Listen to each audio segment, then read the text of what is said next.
My wife took everything from me in the divorce. My house, my savings, even my dignity.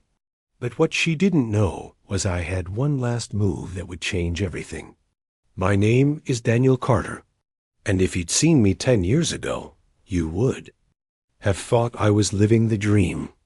A nice suburban house, a wife I adored, 2 beautiful kids, and a stable job that paid the bills.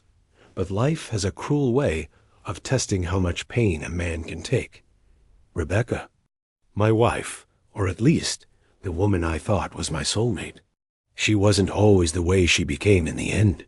When we first met, she had the brightest smile, the kind of smile that could light up an entire room.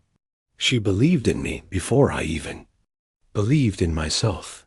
At least, that's what I thought. I gave her everything, my time, my effort, my loyalty. And she took it all. But when she was done with me, she left me broken, stripped of everything I had ever worked for. Before I take you deeper into my story, make sure you like this video and subscribe to the channel so you don't miss what happens. Next, Rebecca and I met in college. I was the quiet, hard-working type. My days were spent studying in the library, working late nights at a local diner, and saving every penny I could. My dream was simple: build a life better than the one I grew up in. She was different, outgoing, lively, always the center of attention. Yet somehow she chose me. We spent long nights talking about the future. She'd say things like, "Danny, one day we'll have a beautiful home. You'll run your own firm, and I'll make our house the warmest place in the world." I held on to those promises like oxygen. When we got married, I promised myself I would give her the life she dreamed of. I worked 2 jobs after graduation, during the day at an accounting firm, and on weekends doing freelance bookkeeping for small businesses. Every dollar I earned went into our family. When we had our first child, Rebecca said she wanted to stay home. "I just want to be a full-time mom," she told me, tears in her eyes, and I agreed. I didn't want her to struggle. I wanted her to have everything she asked for. I thought I was building a life with her. But in reality, I was just building her escape plan. At first, it was subtle. "Daniel, don't you think we should upgrade the car? Sarah's husband just bought her a BMW." Or, "Why don't you ever take me on expensive vacations? Don't I deserve that?" I brushed it off. I thought maybe she was stressed, or maybe I wasn't showing her enough appreciation. So I tried harder. I worked more hours, bought her nicer things, surprised her with dinners. But nothing was ever enough. Her tone changed. Her words cut deeper. "Daniel, you're always working. You don't even notice me anymore." And when I reminded her that I was working for us, she sneered. "No, Daniel, you're working because you're obsessed with money. And still you don't make enough." That one stung.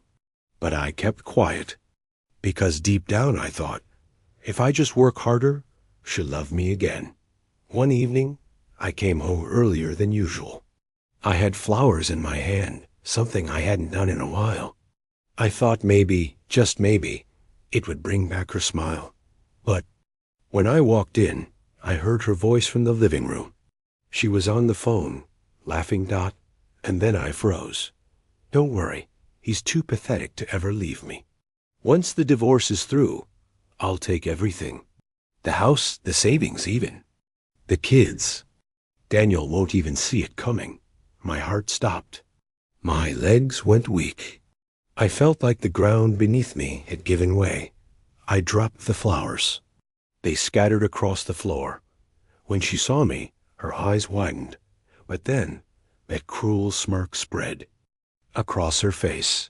"Well," she said, crossing her arms, "I guess you heard." "Rebecca," my voice trembled. "A divorce? You? You want to take everything?" "Yes, Daniel. I'm done pretending. You're boring. You're weak. You've wasted years of my life. And I deserve better. I've already spoken to a lawyer. Soon, This house will be mine. The kids will be with me. And you? You'll crawl back to whatever miserable hole you came from. I begged her. I actually begged. Please, Rebecca, don't do this. Think about the kids. Think about what we built together. She laughed in my face. You built nothing. I built this family, and now I'll take what I deserve. The courtroom became my battlefield. But unlike a fair fight, I walked in already defeated. Her lawyer painted me as an absent husband. All my long nights at work, every overtime shift, they twisted it into neglect. They said I wasn't present as a father, that I had abandoned my family emotionally. Rebecca sat there with crocodile tears, acting like the victim. And I sat there powerless, my heart breaking with every word. When the judge gave the final ruling, my world shattered. She got the house. She got the car. She got the savings, even custody of the kids, was left with nothing but a small box of clothes and a mountain of grief. I moved into a one-bedroom apartment. The walls were cold, the furniture second-hand, the silence unbearable. I used to wake, up in the middle of the night, expecting to hear my children's laughter. Instead, I heard only my own sobs. I'd walk past the mirror and barely recognize myself. The once proud man, the hard-working husband, was gone. In his place was a hollow shell. There were nights I wanted to give up entirely. Nights I whispered to myself, maybe she was right. Maybe I am pathetic. Maybe I'll never recover. But then, something inside me shifted. It happened one night as I stared at the ceiling of that lonely apartment. Rebecca's words replayed in my mind. He's pathetic. He'll never fight back. The anger boiled inside me. My fists clenched. My teeth ground together. No, I whispered. No, Rebecca. You don't get to define me. You don't get to destroy me and walk away smiling. That night, I made myself a promise. I would rise again. Not for her, not even for the court that stripped me bare, but for me, for my dignity, for the man I once was. Rebecca took everything in the divorce. But she didn't know that deep inside me, there was still one last move. And when the time was right, I would play it. After the divorce, I was a broken man, but broken things, they can be rebuilt. I started small. I picked up freelance accounting jobs again, helping struggling small businesses balance their books. At first, the money was barely enough to cover rent and groceries. I lived on instant noodles, wore the same 2 suits to client meetings, and took buses to save every dime. But there was something different this time. I wasn't just working for survival anymore. I was working for revenge. Every client I helped, every late night I spent running numbers, it all fueled me. My reputation grew. People said I was the man you called when your business was sinking. Within a year, I had more clients than I could handle. Within 3, I had enough to open my own firm. It wasn't glamorous. My office was a cramped space, above a bakery, with squeaky floors and flickering lights. But it was mine. My first step back.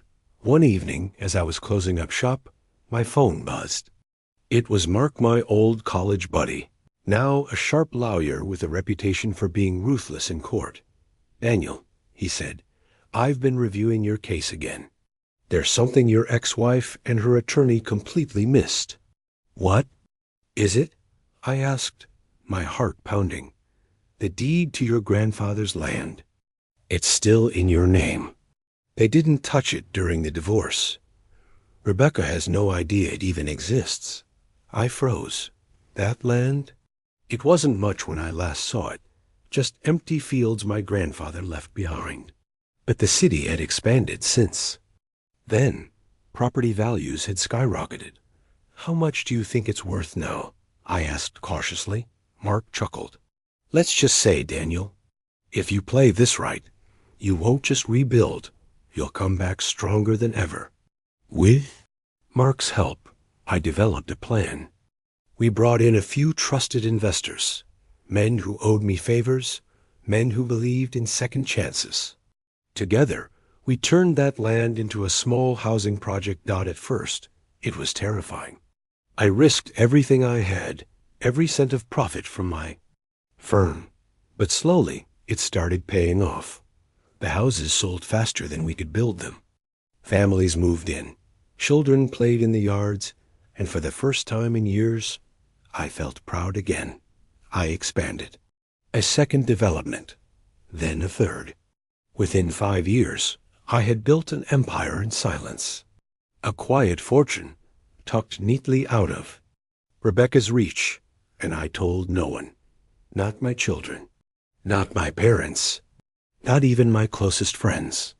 As far as the world knew, Daniel Carter was still the sad, divorced man barely scraping by in a tiny apartment. Meanwhile, Rebecca flaunted her new lifestyle.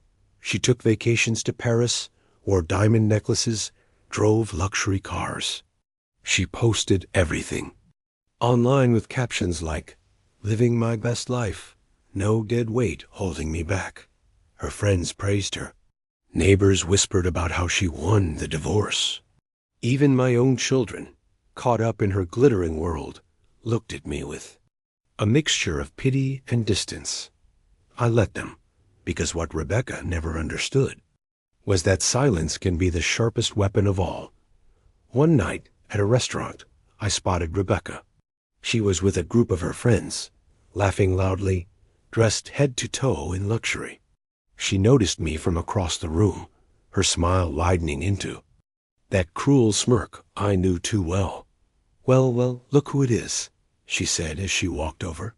"Daniel, still wearing that same cheap suit?" I forced a smile. "Good to see you, Rebecca." She tilted her head. "You know, I almost feel sorry for you. You must be so lonely in that tiny apartment." Her friends laughed. My fists clenched, but I stayed calm, because I knew something she didn't. While she was mocking me in public, I owned 3 developments across the city that were worth millions. I looked her in the eyes and said softly, "Don't worry about me, Rebecca. Worry about yourself." For the first time, her smirk faltered. Just a flicker, but I saw it. A few months later, Mark called again. His voice was serious this time.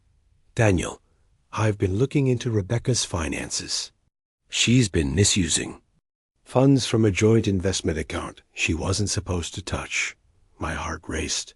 "What do you mean?" "She falsified documents, avoided taxes, and funneled money into offshore accounts. If the authorities find out, she could face jail, time." I sat in silence, processing. Part of me wanted to slam the phone down and forget. But another part, the part she had shattered years ago, leaned forward. "Can we prove it?" I asked. "Easily," Mark replied. "But the question is, do you want to?" I thought of my kids. I thought of the years I had spent broken, humiliated, mocked. "Yes," I said finally, "but not yet. I want the timing to be perfect." The opportunity came sooner than I expected. One afternoon, I received an envelope in the mail. Inside was an elegant card with gold lettering. It was an invitation from my daughter. She was turning 18, and Rebecca was hosting a massive party at the old house, the house that used to be mine. Everyone would be there. Family, friends, neighbors, the very people who had watched me fall apart after the divorce. It was the perfect stage. That night, as I held the invitation in my hand, I whispered to myself, "Rebecca, you wanted a show? You're about to get one." For weeks I planned. Mark gathered documents, bank statements, forged signatures, evidence of fraud. I rehearsed my words, not in anger, but in calm resolve. I didn't want to scream. I didn't want revenge to look like rage. I wanted dignity. Rebecca had taken everything from me once. But this time, I would take back something far greater, her mask, and I would tear it off in front of everyone. The night of my daughter's 18th birthday finally arrived. I drove up to the house I once called home. The windows glowed with warm light, music spilled onto the street, and laughter echoed from inside. For a moment, I just sat in the car, staring. Memories hit me like waves. My children, learning to ride their bikes on that very driveway. Family dinners at the table inside. Nights of whispered dreams with Rebecca when we were young and in love. But those memories were ghosts now. And tonight, I wasn't here as a guest. I was here to reclaim my dignity. I walked through the doors. The place hadn't changed. Same chandelier, same polished floors, same scent of roses Rebecca always kept in the hallway. People glanced at me, surprised. Some whispered. Others smirked, probably remembering how pitiful I looked after the divorce. Then I saw her, Rebecca, dressed in a glittering gown, diamonds around her neck, glass of champagne in hand. She looked radiant, but her eyes still carried that same coldness. When she spotted me, her lips curled into a smirk. "Well, well," she said loudly enough for nearby guests to hear. "Look who finally decided to crawl out of his cave. Daniel, still driving that old wreck of a car?" Laughter rippled through the room. My fists tightened, but I smiled. "Just here for my daughter," I replied calmly. The party went on. Music, dancing, speeches. Rebecca stood proudly beside our daughter, soaking up compliments about the grand event. She bragged openly about her lifestyle, her success, her independence. But every word felt like tinder thrown into the fire building inside me. When the cake was cut and the champagne glasses filled, I knew it was time. I stood. My voice carried. Across the room. "Excuse me, everyone. If I may, I'd like to say a few words." The room quieted.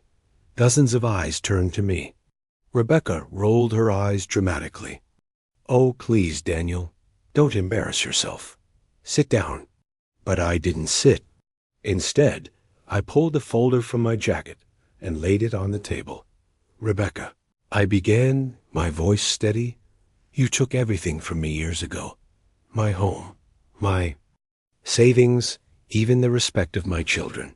You humiliated me. You called me pathetic, and you thought I'd never fight back." Gasps rippled through the room. Rebecca's smirk faltered. "But while you were busy flaunting your wealth and mocking me," I continued, "I was rebuilding, quietly, patiently. And tonight, the truth comes out." I opened the folder. Pages of documents spilled onto the table: bank statements, offshore accounts, falsified tax forms. "You see, Rebecca, while you were living your best life, you were also committing fraud, misusing accounts, avoiding taxes, forging signatures. And I have all the proof." Her face drained of color. You can't prove any of that," she stammered. That's when Mark, my lawyer, stepped forward from the crowd. His voice cut through the silence. "Actually, we can. And the authorities will be very interested in these documents." The room erupted in murmurs. Friends, neighbors, even her closest companions stared at Rebecca in shock. She reached for me desperately, her voice trembling. "Daniel, please, don't do this. Not here. Think of the kids." I looked her dead in the eyes, calm, controlled. "I am thinking of them.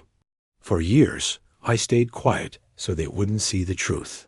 But they deserve to know who you really are." Our daughter's eyes filled with tears. My son, standing beside her, shook his head in disbelief. "Mom, is this true?"